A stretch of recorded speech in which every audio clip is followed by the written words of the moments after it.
Greetings, everybody. How's everybody doing out there? Greetings, salutations, Rick Copple coming at you from cold Denver. We're at 6 or 7 degrees right now, and we are cold. Yeah, when the wind chill factor makes me feel like -6 degrees according to my map here. I don't know if you can see this. There he is, maybe. Yeah, so it's snowing today too. It's been snowing all day today. Having a lot of fun with that. Drove in a little bit today to pick my son from work. So, yeah, it's getting a little bad out there, a little slick. So be careful if anybody from Denver, Colorado, or anywhere else are doing like this. Be careful when you go out. Anyway, today we have AlmaLinux. I actually have my t-shirt for Alma, Colorado.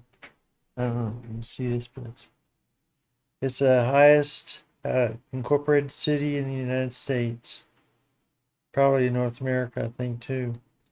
Elevation 10,578 feet up in the air. Woohoo!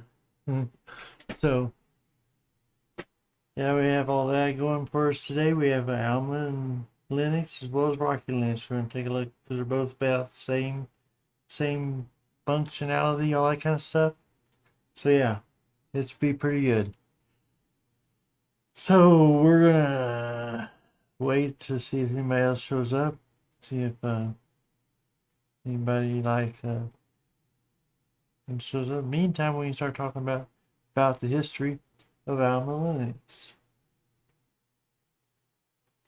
Yeah, AlmaLinux is and Rocky Linux are two distros that are descendants of CentOS, which had its last release back in 8.5.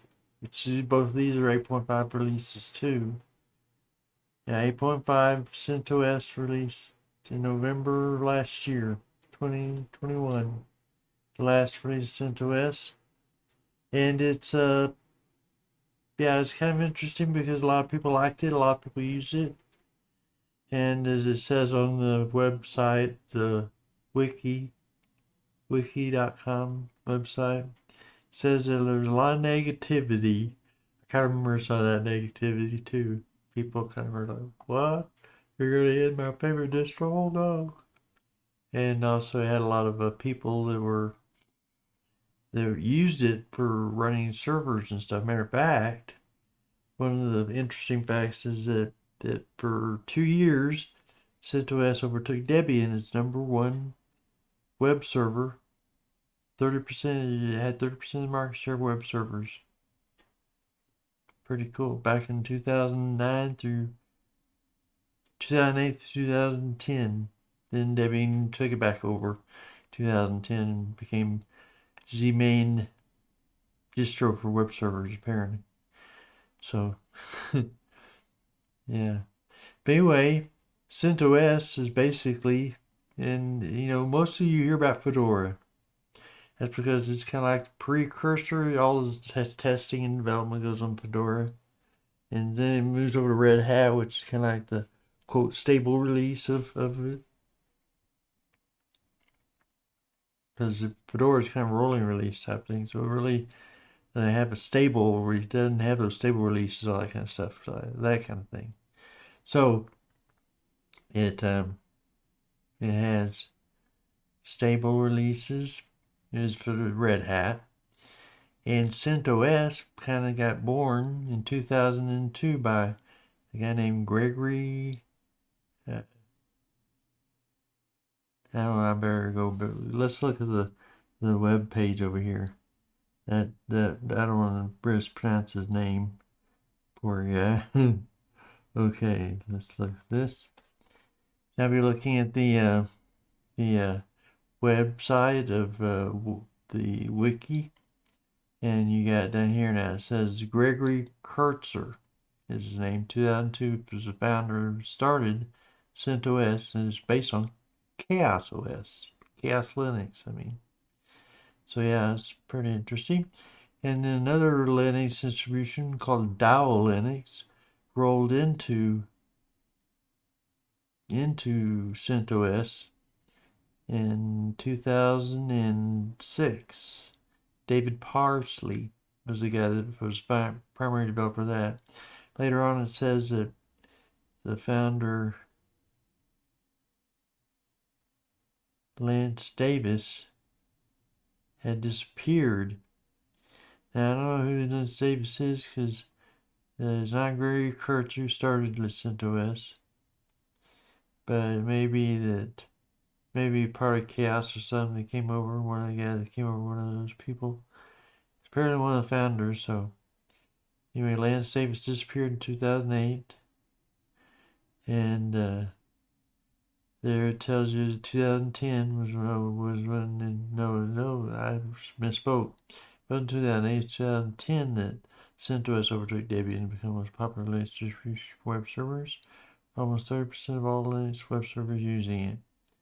And Debian took the lead in January of 2012, so 2 years, almost 2 years. CentOS was the primary web server that led the way. So then in 2020, the Cent project announced the distribution would be discontinued at the end of 2021 in order to focus on CentOS Stream, which I never heard about that. So I guess it's out there somewhere.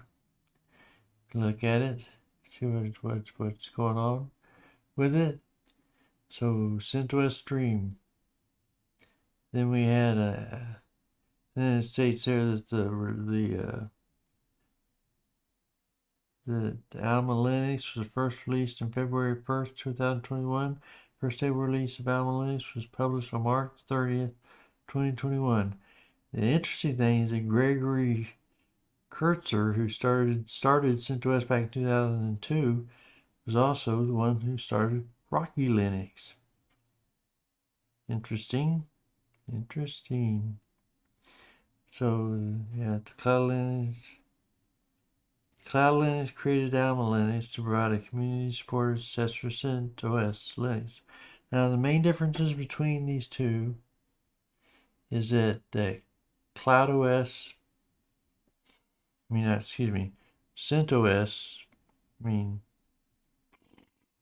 Rocky Linux is more of a community-based distro. It gives support from, like a lot of other distros, from the community that runs and supports it and that kind of thing. But the AlmaLinux gets some of its support from Red Hat officially, and both in rah go get 'em guys type support as well as financial support, I believe. So yeah, that's the main difference between the two. Otherwise, they're almost identical in their coding and stuff. They have their own teams and they're going their own directions, they have their own goals. So eventually they'll probably break out. This has only been the case that they're out on their own for the last year, basically. So 2021 was the year that CentOS put out its last gasping breath. They haven't even had their own distribution. I think that Alma or Rocky or both or whatever are working on version 9, and it's bound to come out at some point. But right now they're on 8.5 as their stable release, because now there's kind of, CentOS was kind of like the free version of Red Hat. So if you wanted to run Red Hat on your server or whatever, you had to go and get that. All right. So you had that situation. Then if you wanted support, though, you had to go to the community with CentOS, where it's pretty helpful. But if you really wanted to be handheld and all that kind of stuff and guided through it and that kind of, like you didn't have a Linux guru expert on your team in your thing, then you would have this you'd want Red Hat, so you could pay for support so you get it and all that kind of stuff. Now you'll notice a little what do you call it, residual of that when you go to the AlmaLinux. When we go to install it, you'll see where you have to sign a quote, sign unquote, a license for it. So no, it doesn't cost you any money to sign the license, nothing like that. It's just they want you to know what you're getting, that kind of thing, I guess. Something along those lines.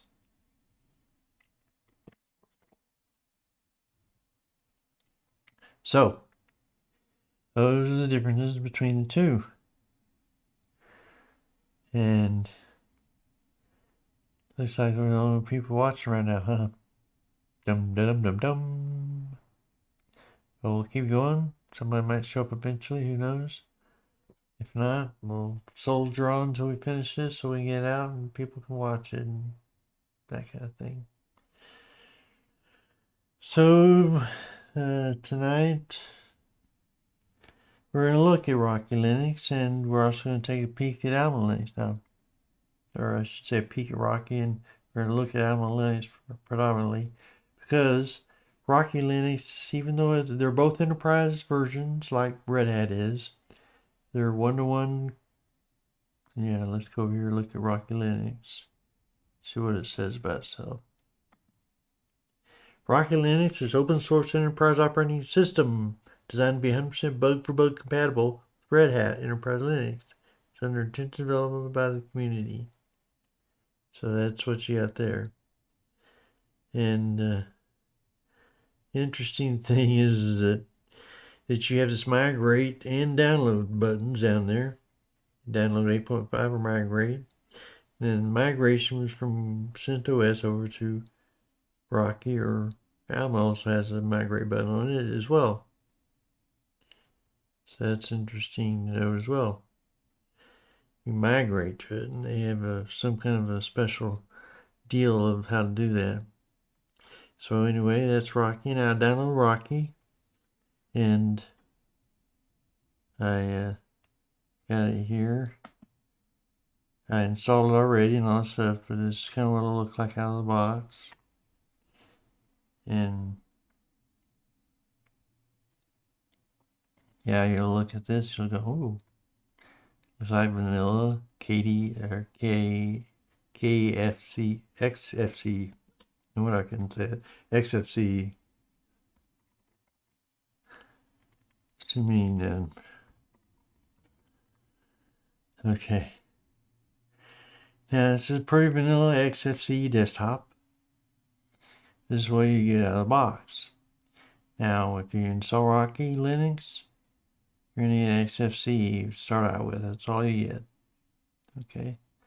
And yeah, that's the only one you can get with it out of the box. Now you can install it. We're going to go through and install a KDE Plasma. But we're going to do that from AlmaLinux instead of here, because I've already installed it on here, obviously. But if you want to take a peek at what I did there and what it looks like standard. So you can either take XFCE, if you like XFCE, you probably want to install this one, Rocky, and have at it. This is like your stable version of Fedora, very stable. And yeah, if you look at the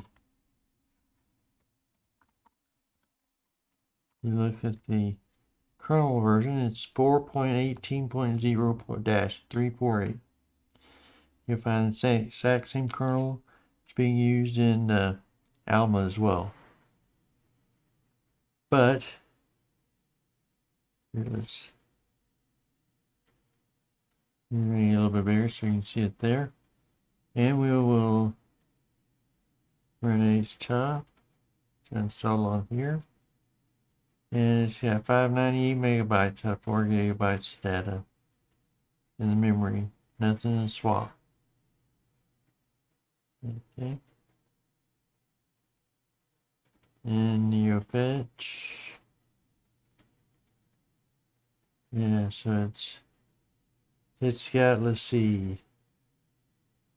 It's codenamed Green Obsidian. That's why green obsidian. Why not blue obsidian or purple obsidian? I don't know. This is green. And you got like, how many packages are 1,698 packages are on here. I'm going to write that down so I can hear it if I can find my pen. No, I can't find my pen. My pen's gone. Oh well. Remember that number. 1,698 packages. And yeah, we'll compare that with Alma and see which one is lower or whatever you want to call it. And so, yeah, it's got XFCE on it. And terminal, so on and so forth. So, that and then that, I think. Now, see, oh yeah, we're looking at our application menu, so we got in there. You got all those things there for your settings, which is all standard settings for XFCE. And you've got your administration, firewall, essentially. And accessories, you got your application finder, bulk, rename, count. Now some of this because I've installed KDE Plasma on this thing. You'll see the other Kate and K-Calc and K-Character Select and all those kind of things. So there's some duplication when you do that. So although you can go into KDE and tell it to only show up if it's on KDE itself, not on other things.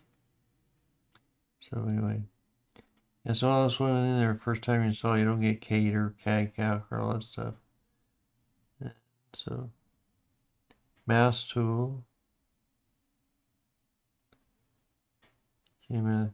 K-Mouse. But the mouse pad came installed on this out of the box. So screenshot special and Thunder File Manager. Yeah, I'm kind of curious what K-Mouse is. Let's check it out, see what it is. Text to speech configuration. Oh, it will pre-read stuff for you. Okay, it's interesting. So we'll go there. And yeah, multimedia is put Rhythm Box and Pulse Audio. Internet. Now on this internet, I think it installed Firefox out of the box, if I remember correctly. Pigeon installed. And I want to say install Thunderbird transmission as well. I think those are all the things. So all the rest is installed by installing KDE on there, I think. Multimedia, Pulse Audio Volume Control, Rhythm Box. Oh, we already did that, didn't we? Then you have your Office suite, some stuff. And there you got Contact Print Theme Editor, Contact Theme Editor, K-Address Book, Kmail Reader Theme Editor, and all that's all from Ocular. I think was the only thing it had on there was word processor. So yeah, it doesn't have any much of stuff on there actually originally out of the box on Rocky. Because like I said, I saw KDE on here. It's got all this KDE stuff stuck in there too. So yeah, so that's basically what you got on that Rocky Linux. It's not bad. It's nice. It's good.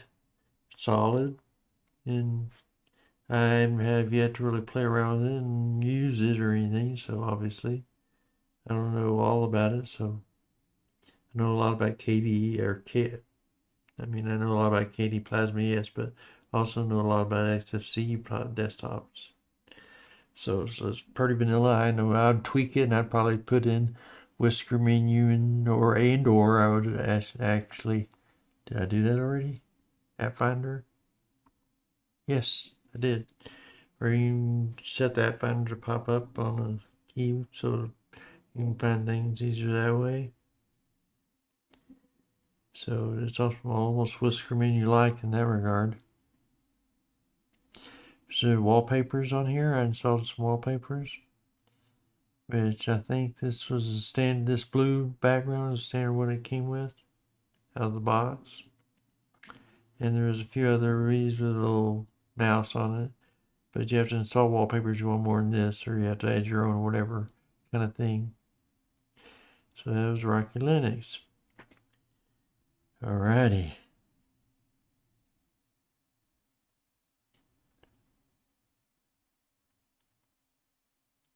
Now we're at AlmaLinux. And free Linux OS for the community, by the community.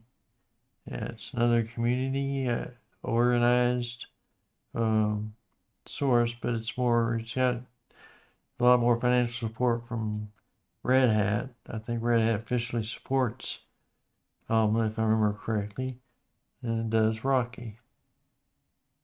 If I got that wrong, you can correct me, I guess. Somebody can. If they get here to correct me.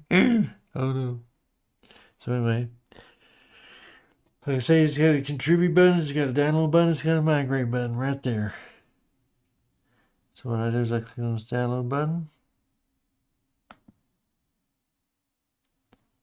And then you can select the kind of architecture you have on your computer.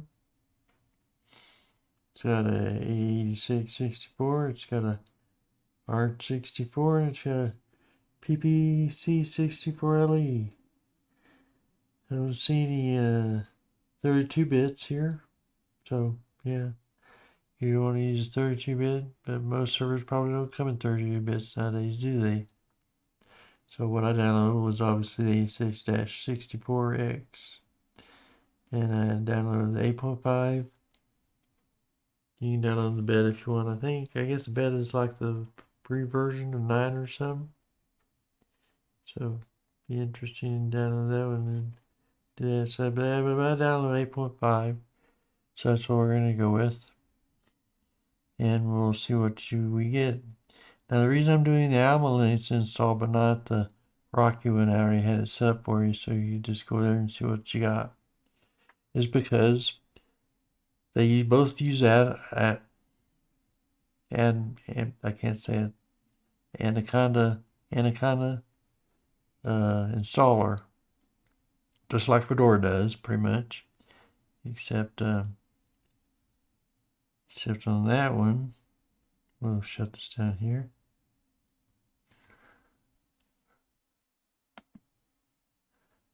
What we're doing. Yeah, so they both use Anaconda. Anaconda installer. And but the one for AlmaLinux is a little more complicated, just slightly more complicated than Rocky. So if you can get Alma going, you can get Rocky going pretty easy. Rocky already has a desktop and all that picked out for you. You have to do some special things to pick out the desktop. Another big difference between Alma and which I noted in my description, Alma and Rocky, is that Alma uses the Gnome Desktop as its default desktop. Doesn't seem to be shut down, does it? Sometimes you have to see this twice. Okay. We'll pull up this. And we'll do sudo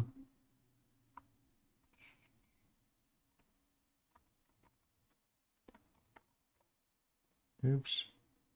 Crap. But actually, then put a little thing in there.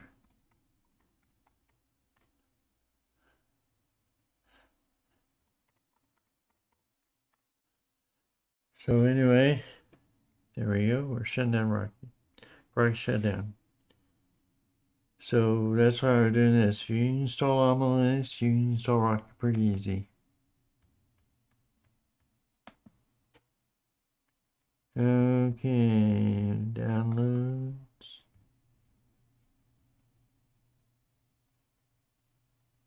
in our Linux directory. And we're going to install AlmaLinux. It's just right there. Ready to do this thing? Let's do it. Alright now. Yeah, I don't know what the express install is, so I didn't go this route. I just said next. I didn't turn it on or nothing. I did try it for a minute, but I think it's some kind of weird thing. It's going to set a pre-configured. I like to set my own customizations. It wants to recommend 1.5 gigabytes of memory. I guess if you're going to do a server, that's all you need, but we're going to do a desktop. We're going to do a workstation here. So we'll move this over to 4 gigabytes. That's 21.5 gigabytes is a good amount of disk space for this. So we'll go on there. Create the monster.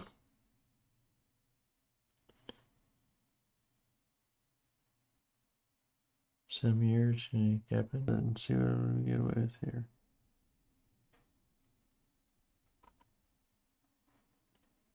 Yes, yeah. Select this window. Kill that.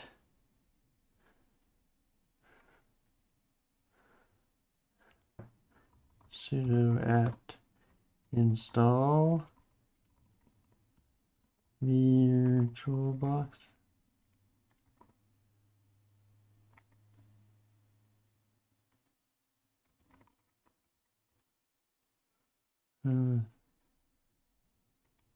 Okay.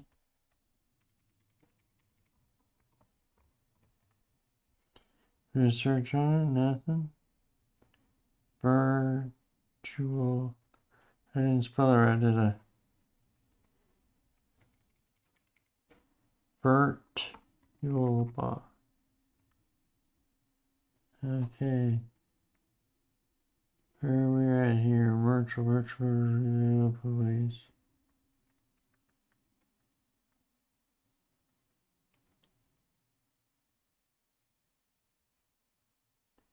Virtual.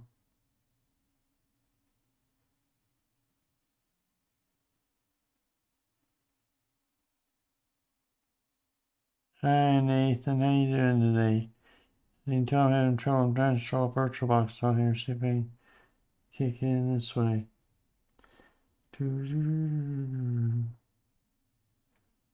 Virtual Jaguar and VirtualBox Source, VirtualBox Qt, VirtualBox Guest, VirtualBox. Okay, I had spelled it wrong. That's all I did. Yeah, so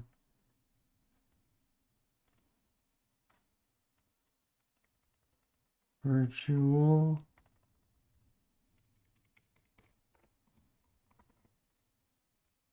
We'll see if we can run it this way. I don't know. Gnomebox crashed on me again. And then it starts up, but then whenever I register it, it doesn't seem to work right. So we're going to try and install this in VirtualBox as soon as it installs VirtualBoxes. That's what we're doing now. Well, at least all it means all y'all will be here for this before it wasn't on anything or anybody. So, yeah, you'll be here for this, hopefully. Then it gets us to work.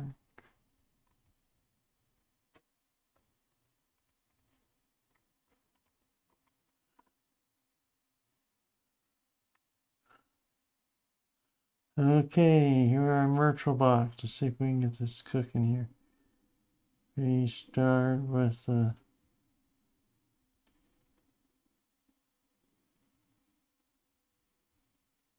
new machine, name,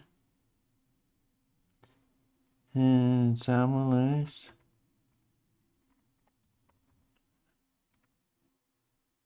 And it's Linux, version Linux, yep. Since we're ready, yep. Everything's good there. So next, frame memory says that, we're going to say no, we want this much.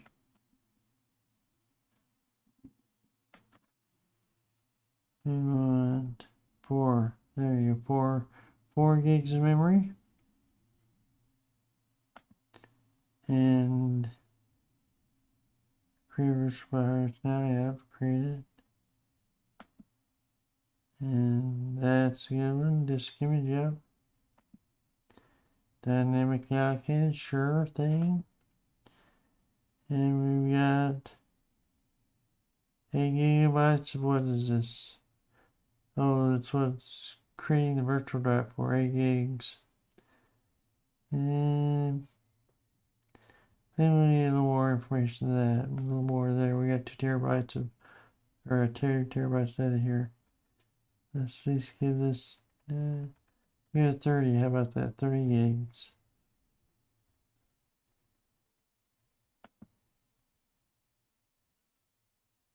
Okay, now we need to go in here, we need to set the,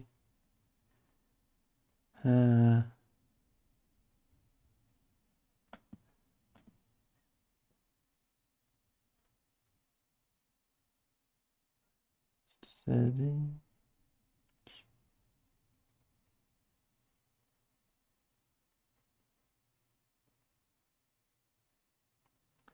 Storage. Reset the type over here. We're going to set this to be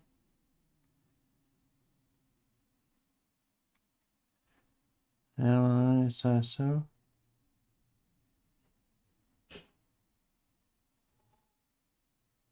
Downloads. And it's open.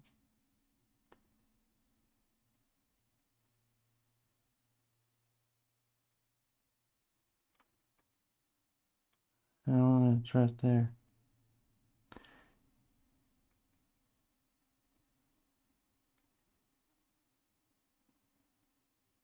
Okay, I think we're ready to go on this, hope.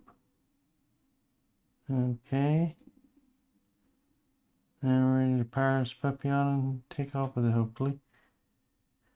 Keep your fingers crossed it didn't happen to the ISO between yesterday and today. Yesterday install box is fine, now we'll install. Hey, there he goes, AlmaLinux, hey. Real small for you, but we'll fix that in a little bit. So this installs AlmaLinux. There's no live CD on Alma, so that's one difference between Rocky and this one, I think. Rocky has a live CD, I think. This one doesn't. Right install process, but it's Anaconda installer, basic, same thing.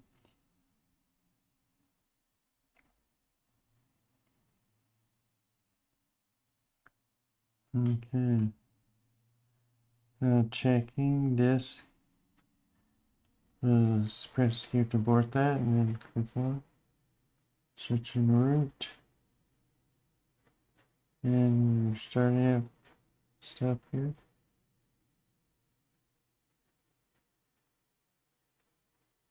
And kind of 8.5 is started.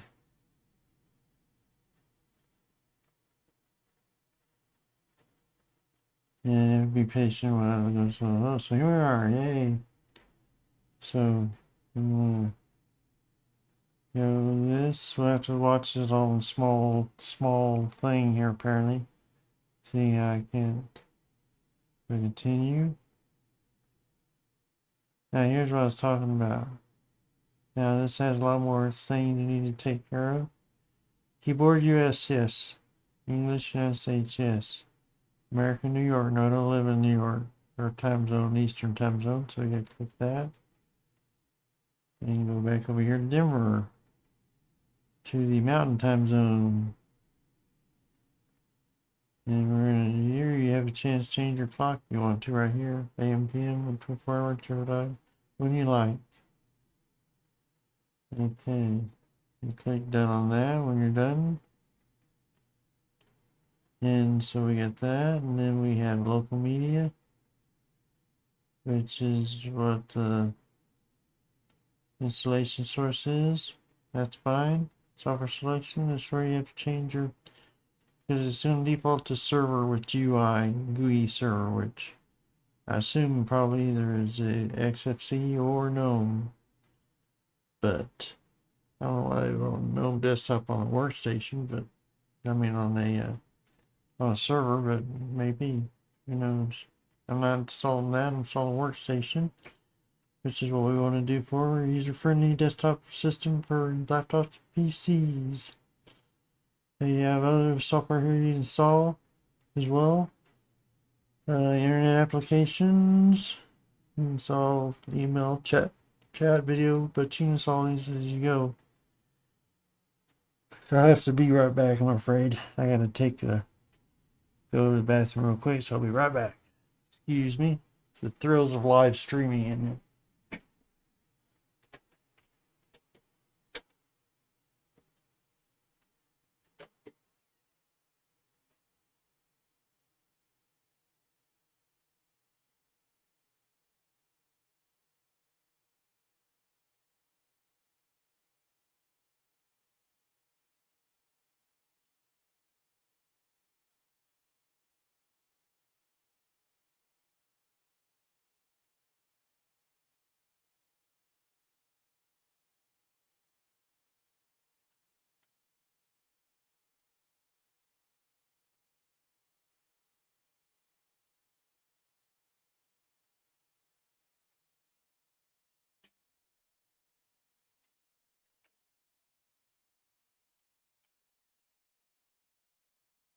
Alright, I'm back.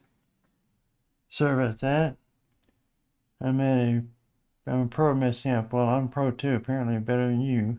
I haven't seen you had to restart your thing and go 2 times and all that stuff before. So, let's see. So you have all these applications you saw here, backup clients, GNOME applications, headless management, and based on Workstation, Office Suite and productivity. So you can install those or you can install them after the fact. Doesn't matter really. Just whatever you want to do with that. Smart card support, legacy, container management, tools for managing Linux containers. I think that's all that, and I just want to see what it put on there. And development tools, net core, network servers, RPM development tools, scientific support, security tools, system tools. Okay, well, let's just see what installs out of that too. So there you got that, you hit done. Okay, now you got your workstation set as the default installation. Now you gotta put this in your installation destination. Automatic partitioning selected. So yeah, automatic partitioning selected. You have your VBox hard disk, which is empty at the moment. So we don't have to do anything other than say, please, I'll install this. And so we have it set for automatic. And if you install this on the hard drive, at least in my previous experience with Fedora, you have to like clean it up before you can automatically install it.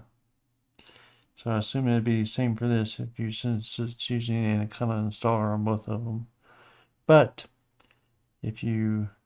since we're on a empty hard disk, it just says you can just leave it installed and go for it. Yeah. So that's good. So you hit done, everything's kosher there. That's what I want to have happen. It's checking, automatic partitioning selected, it says. And KDump. Now KDump is enabled. Now KDump is a dumping mechanism. In event system crashes, KDump will capture information from your system that can be invaluable in determining the cause of the crash. So it's something they have built into these two is KDump, and it's on AlmaLinux too, identical on that part.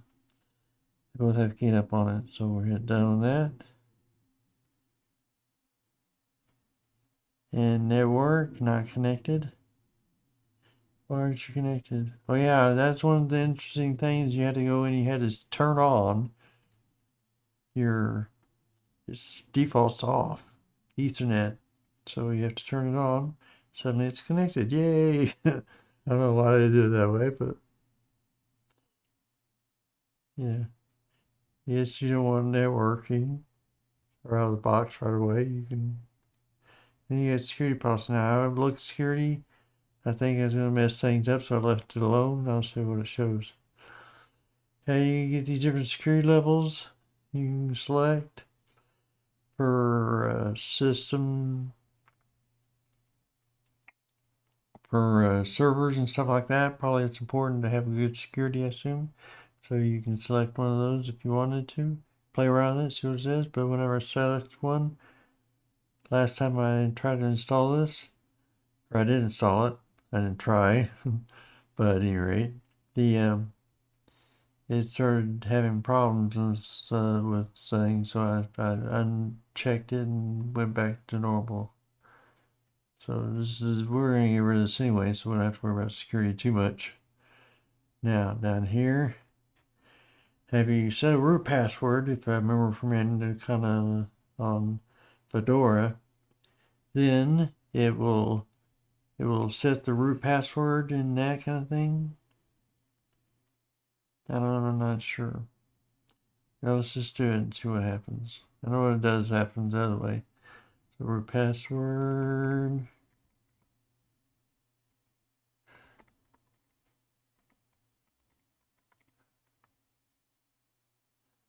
It's a strong password, yes. So we hit done there. And no user will be created. That's part of the problem. They want to create a user there. But we can create a user if we want to. Don't have to. Make this user administrator.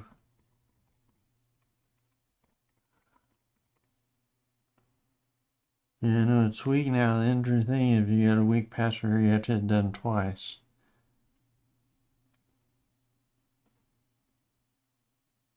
Oh, password don't match. I thought that might be the case.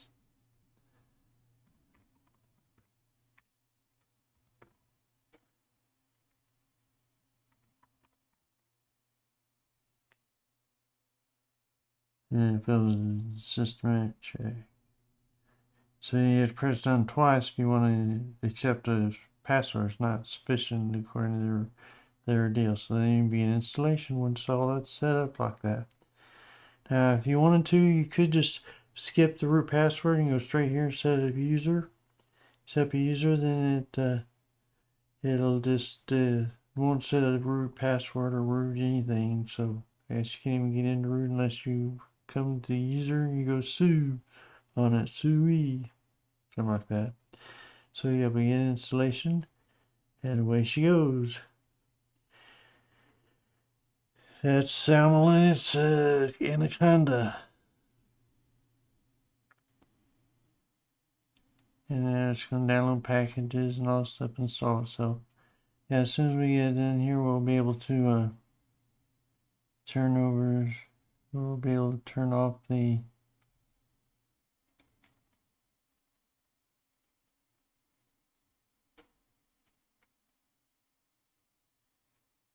yeah, since y'all missed some of the history part of this to the very beginning. Checklist, what's that? Create check. So I messed things up. Well, everybody's talking about how you mess things up. Now watch me totally rufus. At least I'm able to maintain the thread and the stream. Yeah, it just buffers for a while I reboot. Now I figured out how to do that part. So yeah, some of y'all who maybe you could always go back and watch the beginning of this, but in case you don't want to do that, you just want to talk about Alma and Rocky a bit. Yeah, CentOS, as most of you probably know, bit the dust, discontinued. They decided not to continue it, the group that was doing it. And so you had Sprout from this, of course, was Rocky Linux and AlmaLinux. Alma was the one that, if I remember right, and y'all correct me if I'm wrong on this, if you know differently, but I believe Alma was one that was supported by Red Hat and was given money, that kind of thing. Funding, I remember reading some of that. I'm pretty sure it's Alma. And Rocky Linux is more of a community distro. They're both community distros, but Rocky's more of a community distro than Alma is, and they get all the support from the community, that kind of thing. And the guy that started the CentOS back in 2002, Gregory, I'm going to mispronounce, probably Kurtzer or something like that. Yeah, he was doing the. He actually started Rocky Linux when they started having problems and things going awry, that kind of thing. So yeah, so as they towards ahead now, the interesting thing, another interesting little tidbit of history is that CentOS, it stopped. It actually overtook Debian as the primary server for a couple of years on web servers. It had 30% of the market share of web servers for 2 years there. It was overtaking Debian, and then Debian overtook it back. So I'm not sure when Debian started all that stuff, but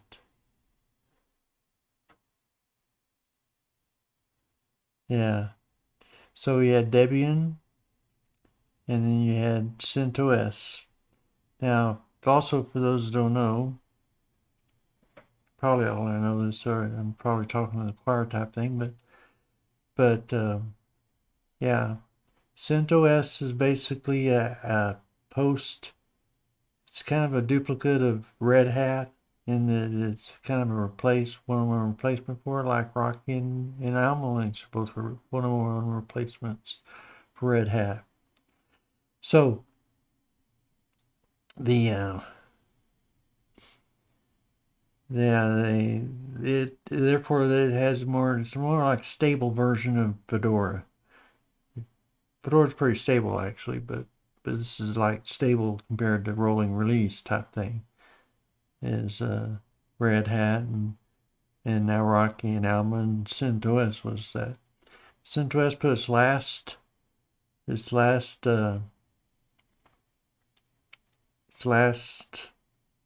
version of CentOS was put out November of last year. 8.5 is what it put out, and so the Alma and Rocky are both based on 8.5, and they were working on 9. To understand it, and so they'll probably start to diverge to some degree as it goes on, because obviously they both right now have taken both the same code base and everything that was for CentOS, and they migrating people over to it and that kind of thing. So yeah, it's working on it, and there you go.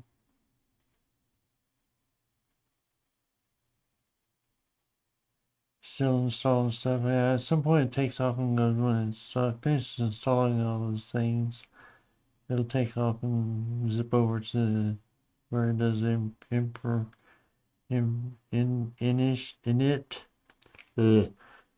fs ram or ram fs, whatever that is. So yeah, it's installing Google's Notice serif GDT fonts.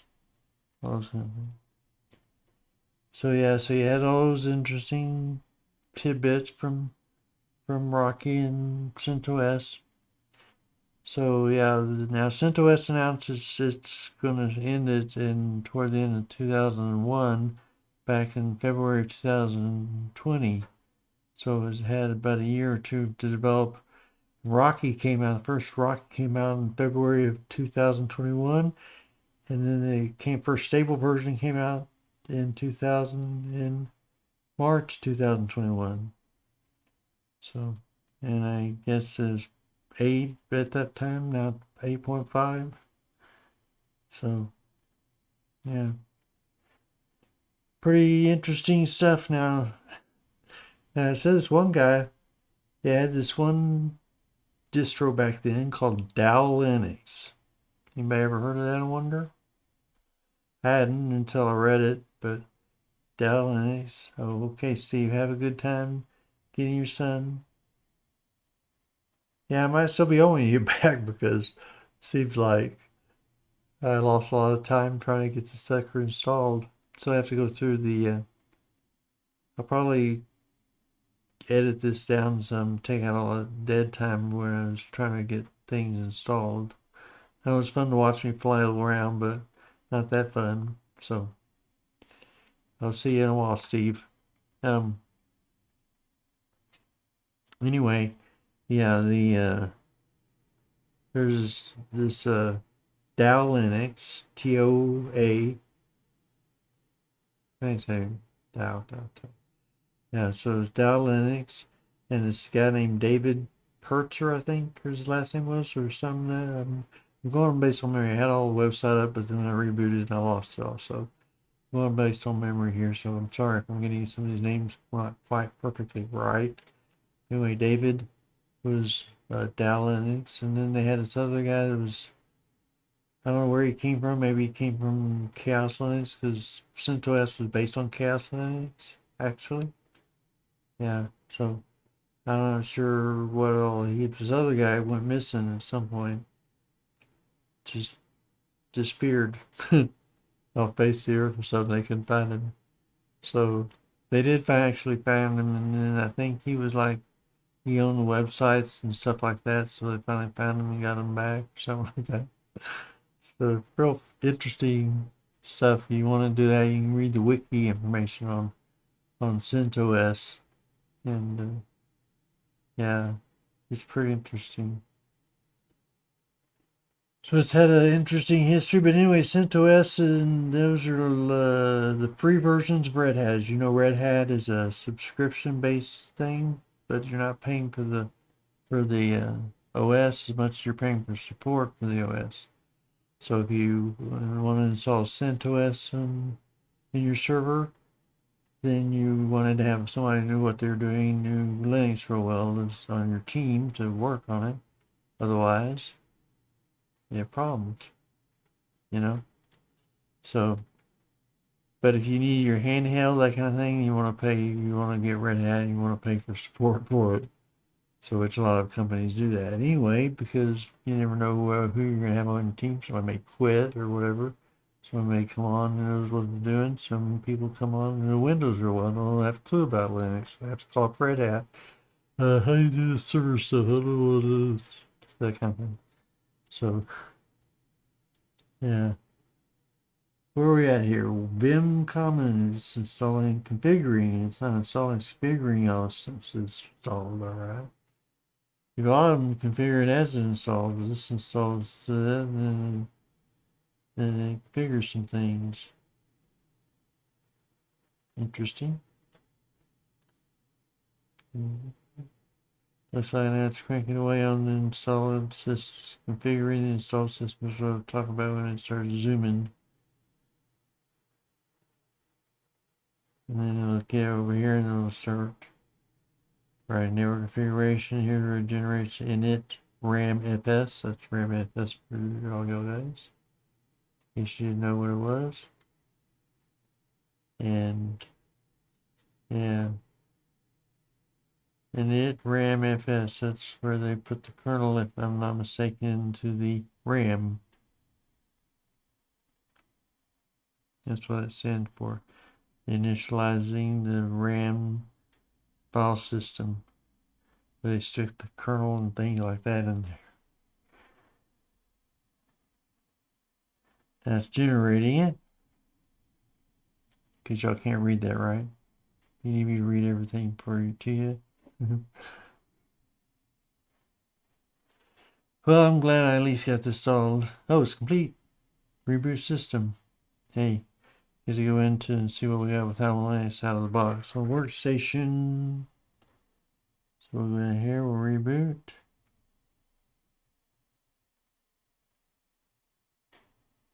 There it goes. Terminated. Oh, one thing I wanted to get y'all's input on this. This is Arctic Sphinx. Now y'all missed this part, but Rocky's code name was Green Obsidian. Arctic Sphinx is this code name for this distro here. Not sure how they got this code name, but anyway.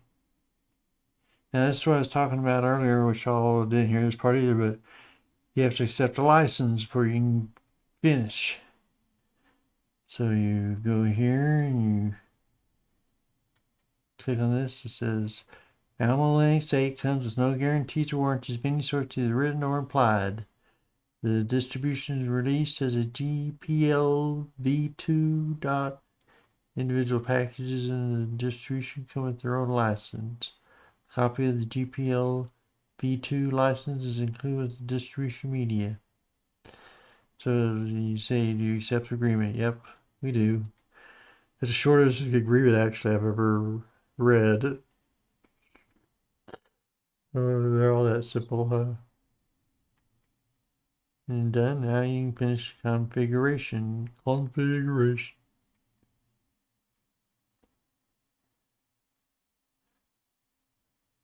And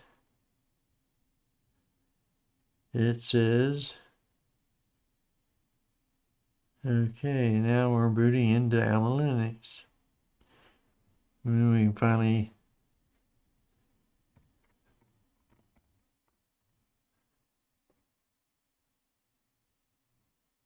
okay.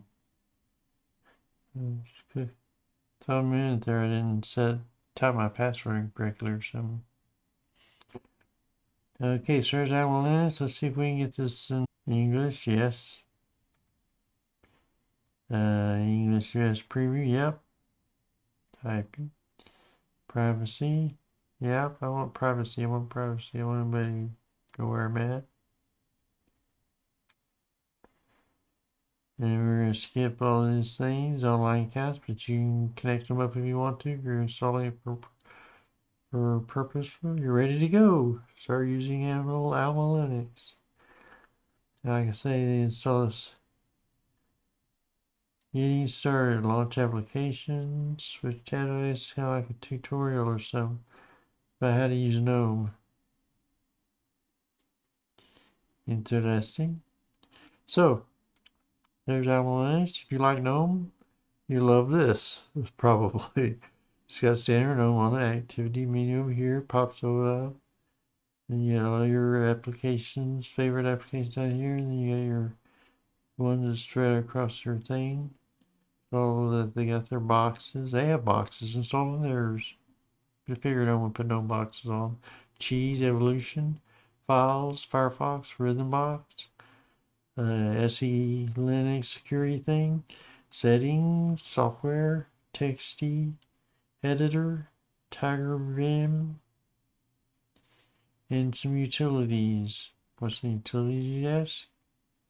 Looks like archiver, calculator, character, map, disk utilities, disk documents, fonts, help, images, image viewer, blog, screen shot, and system monitor. Let's see what system monitor shows. Yeah, not much I can read on here much. I'm familiar with this thing. All I see is just monitor your system, but I don't know how much memory you got. Not sure what the memory is on it. Software updates available. Important ways to. Before we install updates, though, I want to do this. I want to get this to a bigger screen resolution. At least temporarily.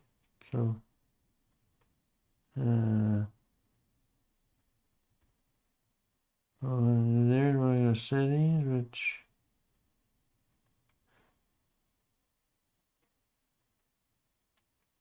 is GNOME settings. And we go down here to someplace in here.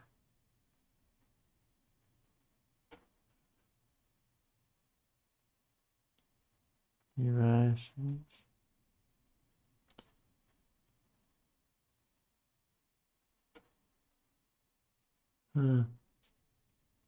Display though, I'm on display though, right here. Duh. Yeah, it's not my normal. I don't use GNOME a whole ton, but I know the basics. But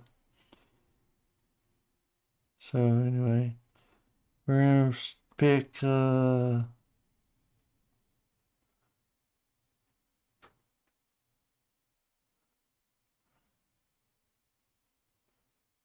Let's see, we're 16.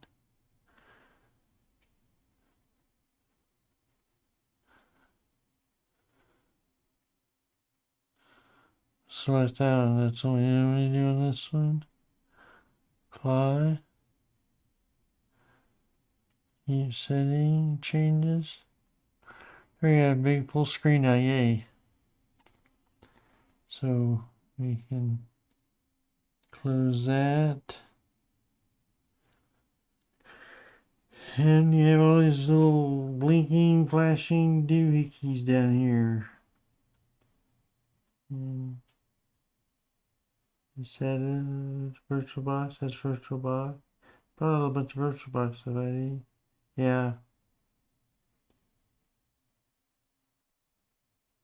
Yeah, VirtualBox stuff is all done there. Get rid of that. Up here is where your bar is for your Gnome Desktop. Now we were going to let out, we looked at what they had installed in here. And if you look at this, let's see, no terminal. You gotta get it in here and click on this to get a terminal apparently. Then you name 4.18.0-348 is the kernel it's using. Like I say, this is like a stable version or long-term version of Red Hat basically. So probably this Red Hat's running the same kernel as this time on 8.5 Red Hat. So it is what it is. That's what it currently got. And it seems like it's even behind Bullseye, which is last I checked 5.10 kernel is the standard long-term support kernel on Bullseye Debian. Maybe one of the reasons that Debian took back over the market at that point. I don't know all the history of all of what happened there, but something like that. So what we're going to do is we're going to install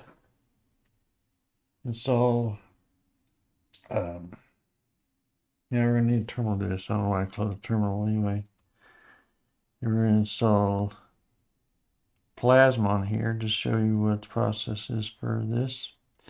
Probably you can look up other things. What I found this on was on linuxcapable.com. How to install Plasma Desktop on Rocky Linux. Now, this works same on Rocky or Alma. Either one will work just fine on it. So we're going to install this on here and go from here. First thing we want to do is we want to upgrade, or update our system, which of course we need to do anyway. So let's do that. Sudo.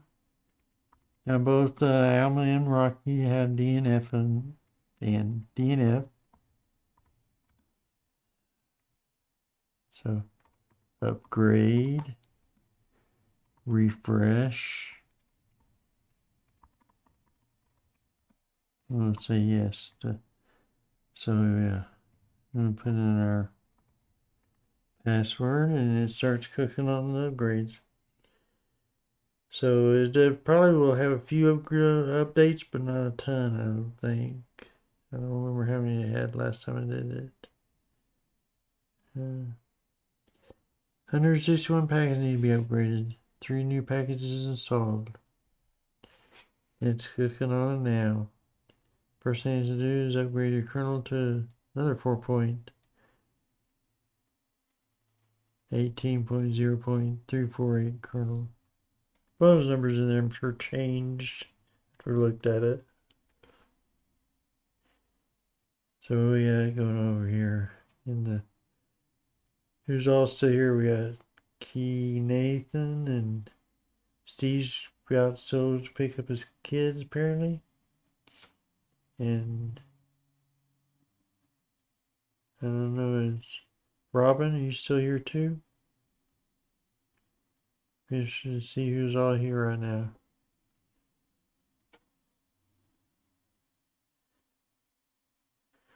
So I talked about that. Oh, Nathan, I did mention earlier that I installed the app image installer, and I tried installing Falcon app image, but it didn't work for some reason. It looked at me and went away or something like that. Don't know why.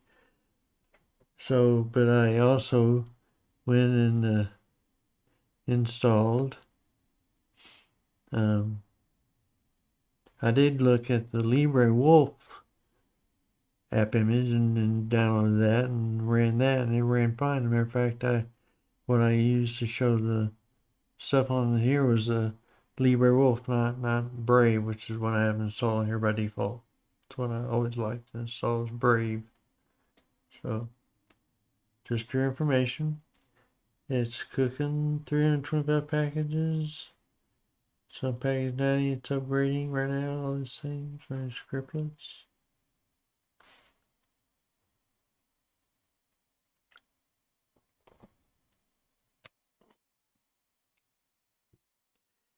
So installing KDE on this basically takes enabling 2 repos. Then you can install Plasma on here. That's what we're gonna do. Install Plasma. I have to cut out all that dead space where I'm trying to figure out how to do all that stuff. Yeah, for some reason I think you can't really edit the files when you first pull them up. And right after you end the stream, you have to wait like a couple hours or so before you can go in and edit the files. And I didn't like downloading them because it didn't seem like it came out as clear. The last time I did that, and it's fuzzier. I think the resolution when you pass through the OBS twice is not good or something like that. Of course, I think it may have had something to do more with, I think I output it into 1280, so when it goes into 1280 times 720 resolution, it distorts it a bit enough to make it fuzzier looking, something like that. So I'm hoping that I've tried the editors built into Power to YouTube Studios editor. And I kind of got along with it. I think I figured out how to do it, but I always forget to come back and do that kind of thing and edit those. And so if you have any tips, Nathan, be glad to have some.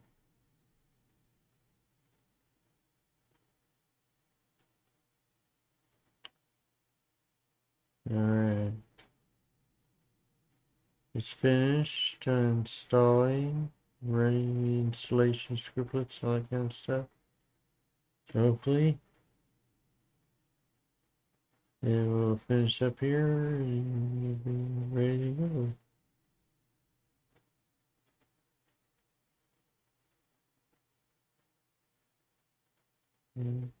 Hopefully it didn't abort my VirtualBox configuration either. That's pretty that it doesn't.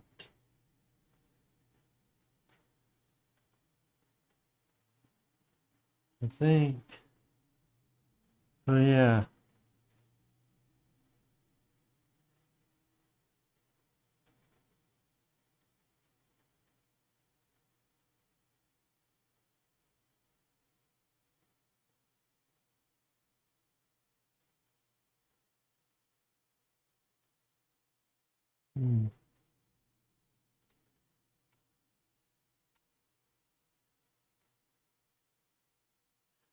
We were doing this last time. I can't seem to get back.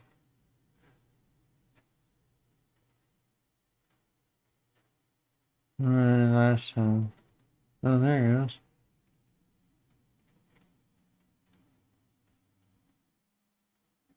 Okay, now it's done. It's complete with that. Update our system. Now we need to open terminal. Solve following commands. Okay, you want to write these down or take screenshots, whatever you can. Sudo.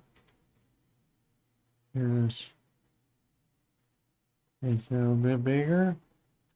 Sudo DNF install EPL release.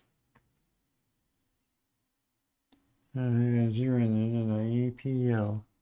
I just have to look back and make sure I didn't leave something up like this. IN for install. This should work.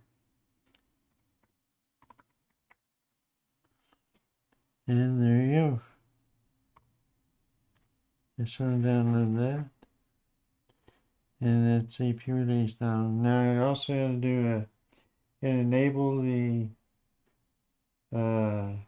repo for EPL by going sudo dnf enable repo EPL group. That's by group, just group, not groups. Group. Okay, so you got DNF enable repo -EPL group. Okay. DNF group error. Okay, I did someone there. Okay, enable repo. Sudo DNF. I was trying it wrong.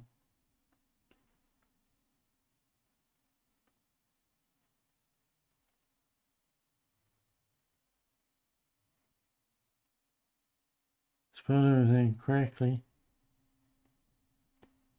Yeah, it's did somewhere wrong there, I guess. Enable repo. Now let's just redo this. Enable repo. Just say that right. Nice. Argument. Okay, now. Oh, equals. That's what it is.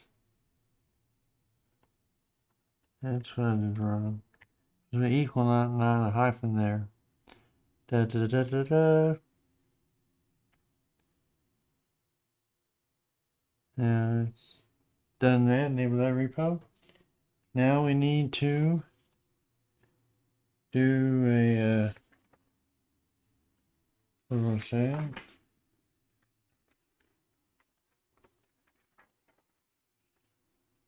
Okay, we need to enable power tools. That's right. So the next thing is we had to do DNF and config manager set enable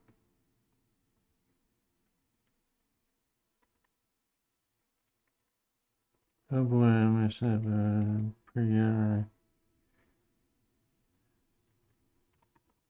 set enabled power tool.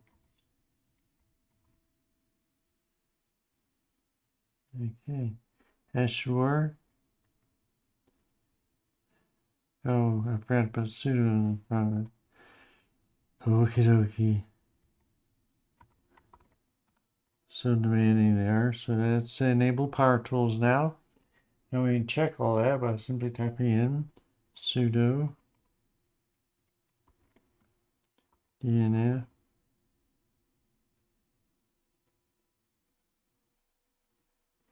sudo DNF repo list.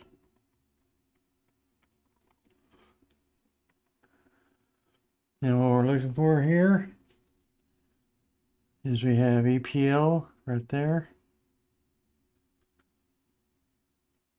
Extra packages for Enterprise Linux. Also have EPL modular. Extra package, more extra packages. We have Raven.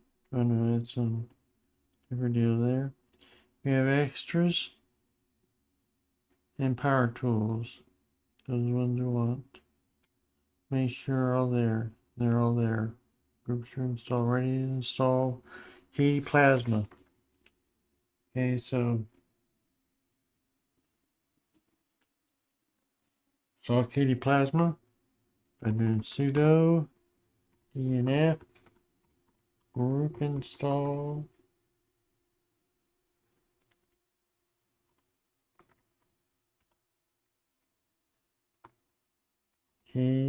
Excuse me.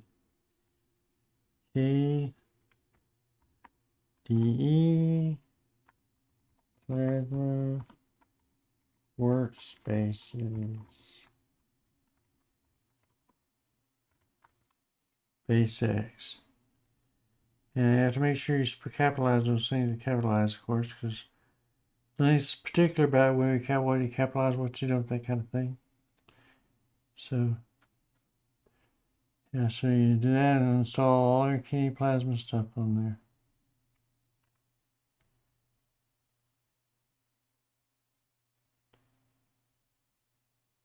Yep.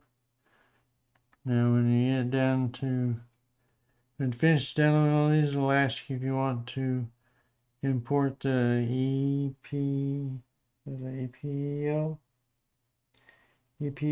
keys. Yeah, I forgot to point out, you put in sudo dnf group list. It lists out all your groups on the one we want to look for is KDE Plasma Workspaces. That means it's ready to install KDE Plasma on there. Make sure all its other stuff that it has there. You also install XFCE on there. And probably some other ones if you put the right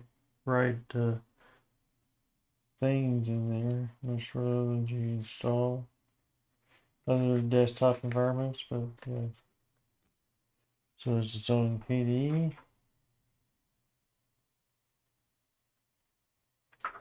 It'll ask you for that. So yeah, there's a couple more things we have to do before we can boot up in our new Plasma desktop. Which we'll get when we get to the end of this deal. Yeah, Steve's not back yet, huh? So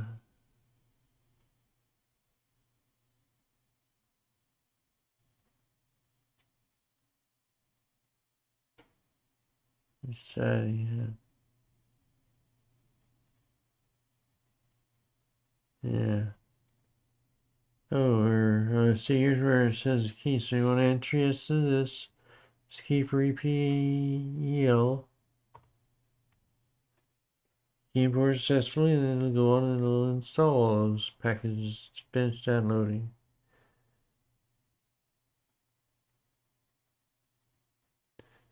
Yeah, if you just leave your computer and go do something else for a while, it'll just sit there and wait for you till you get back and you go, dadgummit. I'll be done by now, but no. 411 packages it installs on your system to get KDE up and running. Yeah, KDE's kind of one of those desktop environments people either love or hate, you know. I like it. I like the concept. I like how easy it is to install things. I like wallpapers, things like that. My only beef with it is that it's not very consistent. I mean, sometimes it is, sometimes it is. It depends on what version you got, what distro you got it on, that kind of thing. So, yeah. Most consistent KDE ever had on my desktop was one that was based in Debian for Neptune OS. It defaulted to KDE. Even that one eventually had some problems, but it got straightened out when I stayed in my awesome window manager all the time anyway, for the most part. So I went to KDE whenever I needed to do something KDE specifically, which is every once in a while I had to use it, but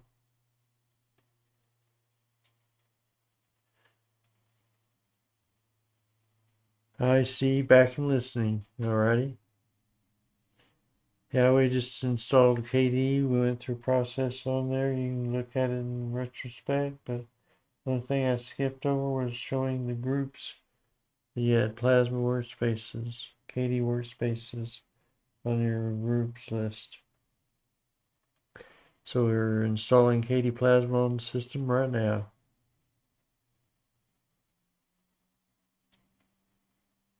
And we have 2 more commands to put in.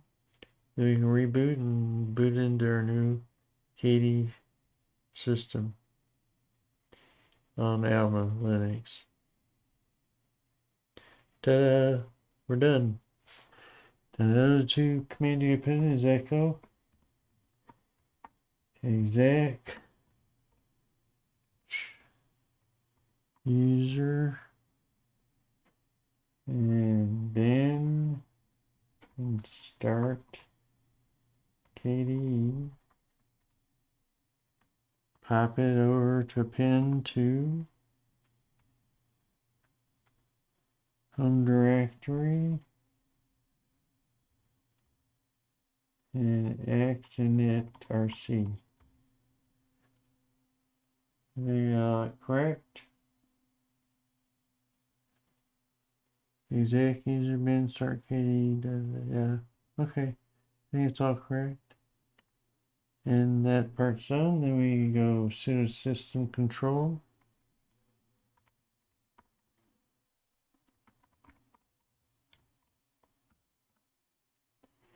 Set default graphical.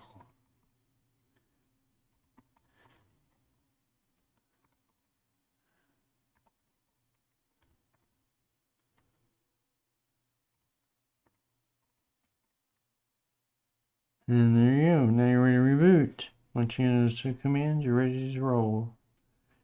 And we'll see what we got when we get up there. So reboot. And AlmaLinux reboot. And we'll go ahead.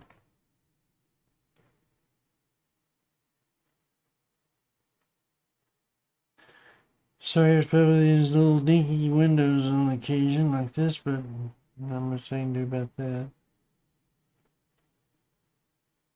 Okay, now, if you're looking for the spot where you need to change it, you click on the next screen, you go ahead and enter, then right down here next to your sign in button, where you change your thing. Now you got standard Wayland display server and classic X11 display server, classic Wayland display server, custom, standard X11 display server, Plasma X11. Now all the Plasma Wayland, all those are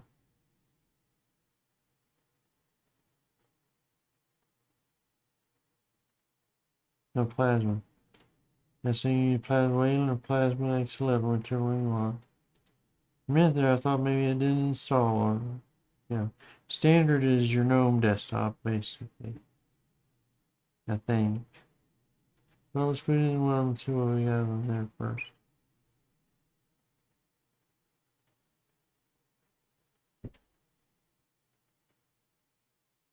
So, second thought, let's go ahead and boot into Plasma Wayland here.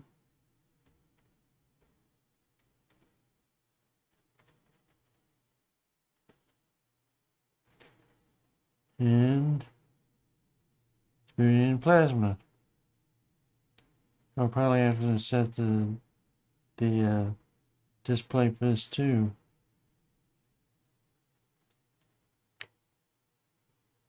There it is.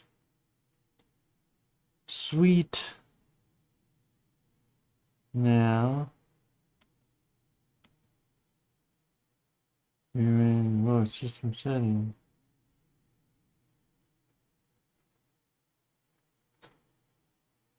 Okay.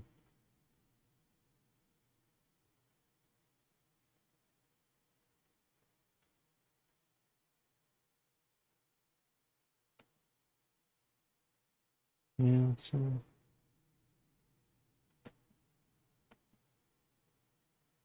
Okay, we have system settings over here.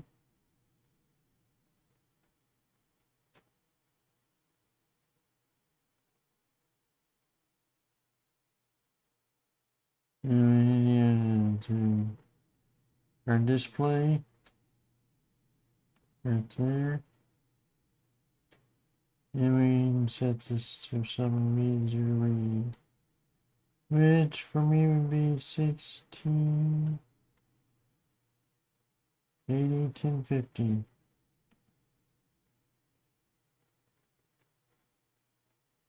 Fly.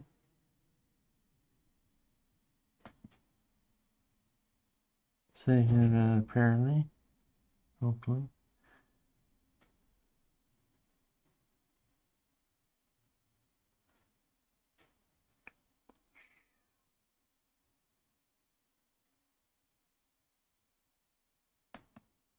Yeah.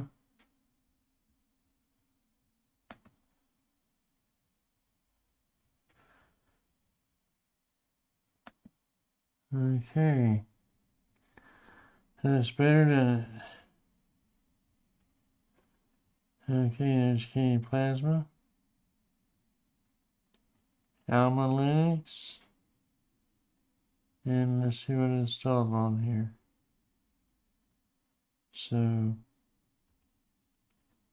yeah, oh yeah, think it's,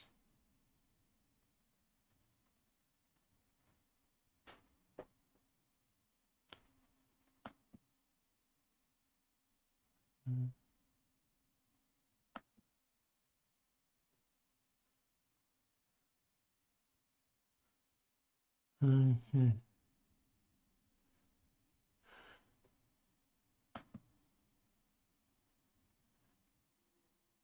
Alright, that's the only thing screwy here. I just click on this.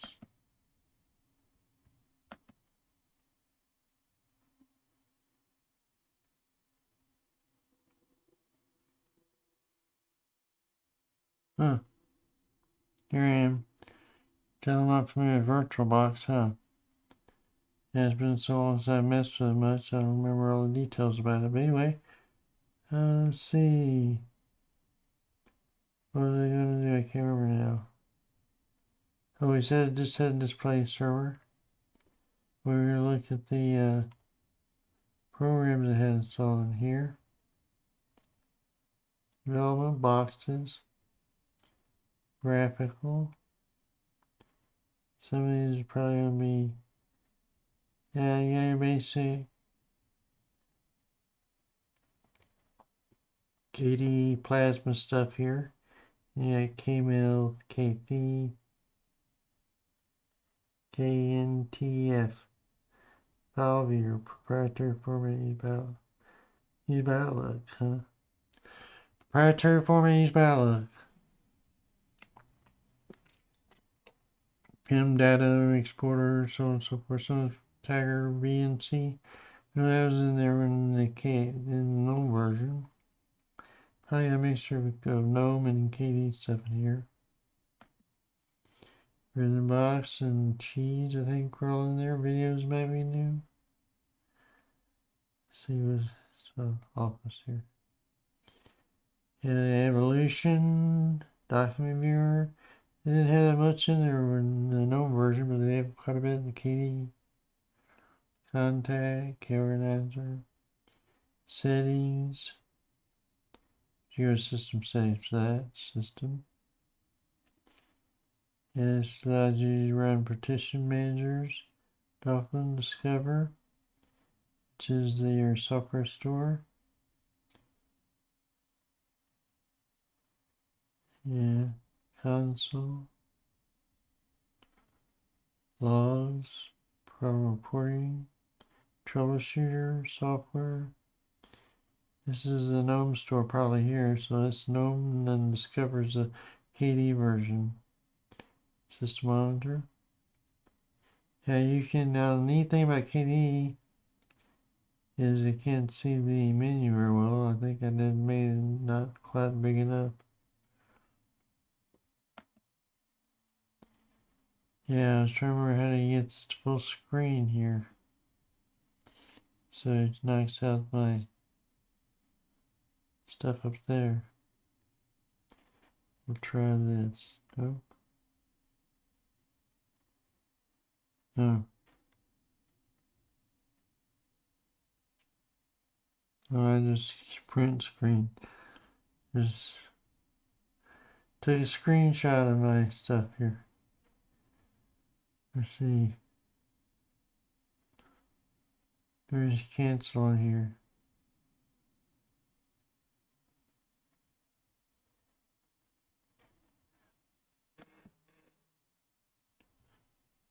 So anyway, that's KDE. You know, look at KDE, you figure out all the details about it.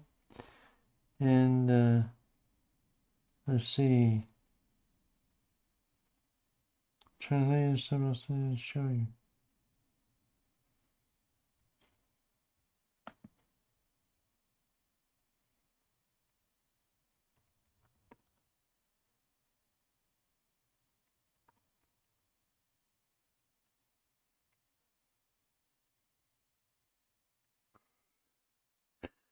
Here's a kernel version to put on there.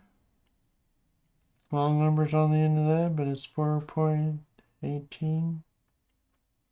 So one of the numbers on the end of that probably is what it upgraded to, but yeah, it's a little, so running old kernels on that. But for a server, that's probably what you want. You want an old little kernel that you know is reliable, and that's what they got there. I mean, these are basically enterprise versions of things to run servers and stuff like that. So, yeah, you use one of these, you can have a server. It's reliable. Solid is rock solid server. So, more rock solid even Fedora. It's not really released. I mean, you don't have to update it that often. So, yeah.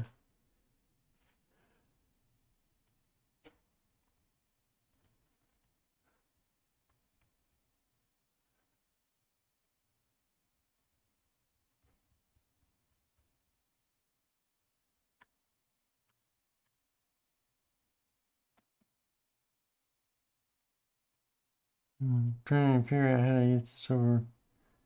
Well, what is this? This will do, sure. Hey there, I am. So, anything anybody want to mention about this? Or now, I think that's pretty much all I had. Since I'm creating something. I don't make tech lists either, Steve. So, occasionally I'll go, oh darn, I meant to look at that and forget about it, something like that. So, yeah. That's about it for me, I guess.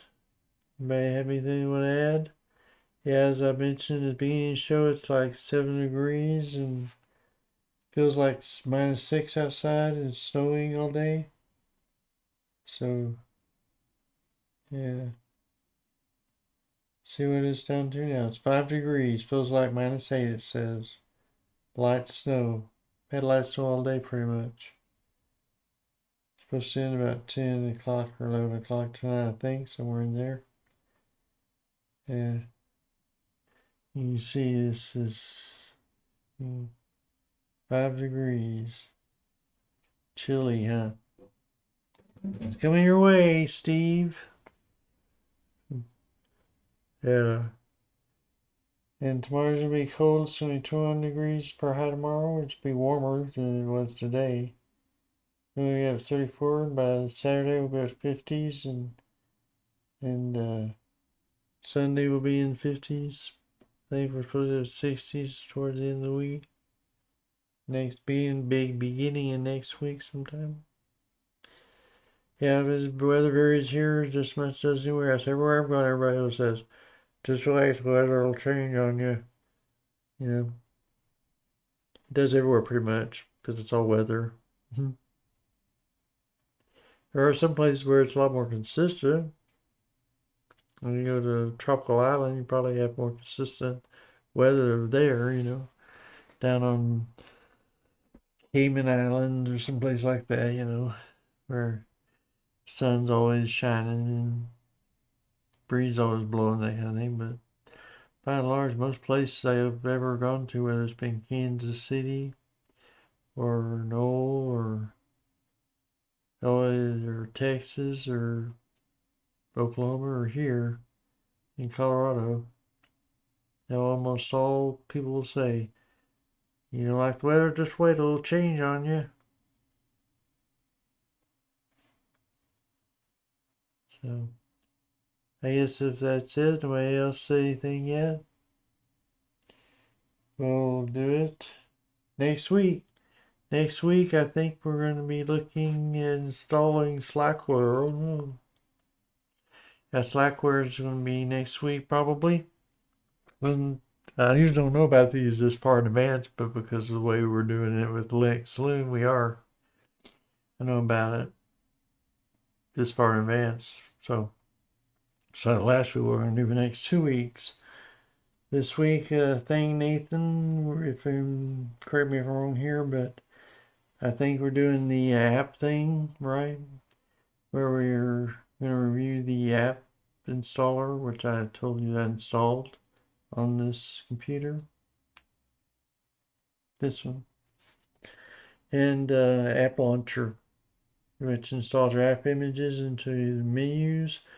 It's supposed to do your updates. I'm not sure exactly how it manages updates yet, but we'll see. We'll figure it out maybe. I think if you install or something, I might slack on that one, Steve says. Yeah. Yeah, probably a lot of people will. It took me 5 tries to get it right, to go trying to get the partitioning correct on that. So we'll see by next week. Hopefully it'll be easier to install on a virtual machine. I tried boxes, but even though trying boxes, it might not work again when I go live. So I might just go to a virtual box and do it, and I have it installed. So we'll see what happens with that. And let's see. Yeah, so we got Slidebox next week. We have other things later on. I'll find out probably next 2 weeks from now what I'm going to be doing after that. Yeah, these weeks where you have these other things that aren't distros and stuff like that, and I feel like I ought to have something more than just looking at an app or something like that. That I had to come up with these. I actually intended to do an install and a review of AlmaLinux a long time ago. Actually, downloaded the ISO of it for a long time, stuck it in there, and then I eventually deleted it because it got old. Sat there for a long time. So I had my highs on ISO on AlmaLinux for quite a while now.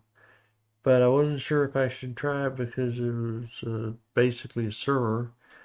And if that's all it was, I didn't want to install it, but when I installed it, it had the Workstation option there, just like Fedora does. Net installer for Fedora has Workstation or server, default server, just like AlmaLinux does. The interesting thing is Rocky, as I said before, it doesn't have a strict server.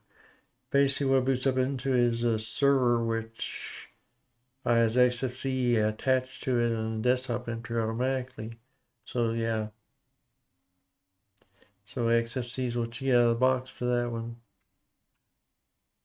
But you can install Plasma on that one just like you install. As a matter of fact, these instructions are for installing Plasma Desktop on Rocky Linux.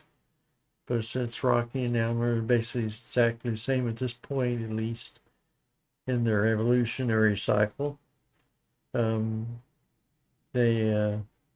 exact same commands work on either one of them. Have the exact same things installed, stuff like that. Be interesting to see where these two go in the future. See how much they diverge, how much unique things one or the other will create.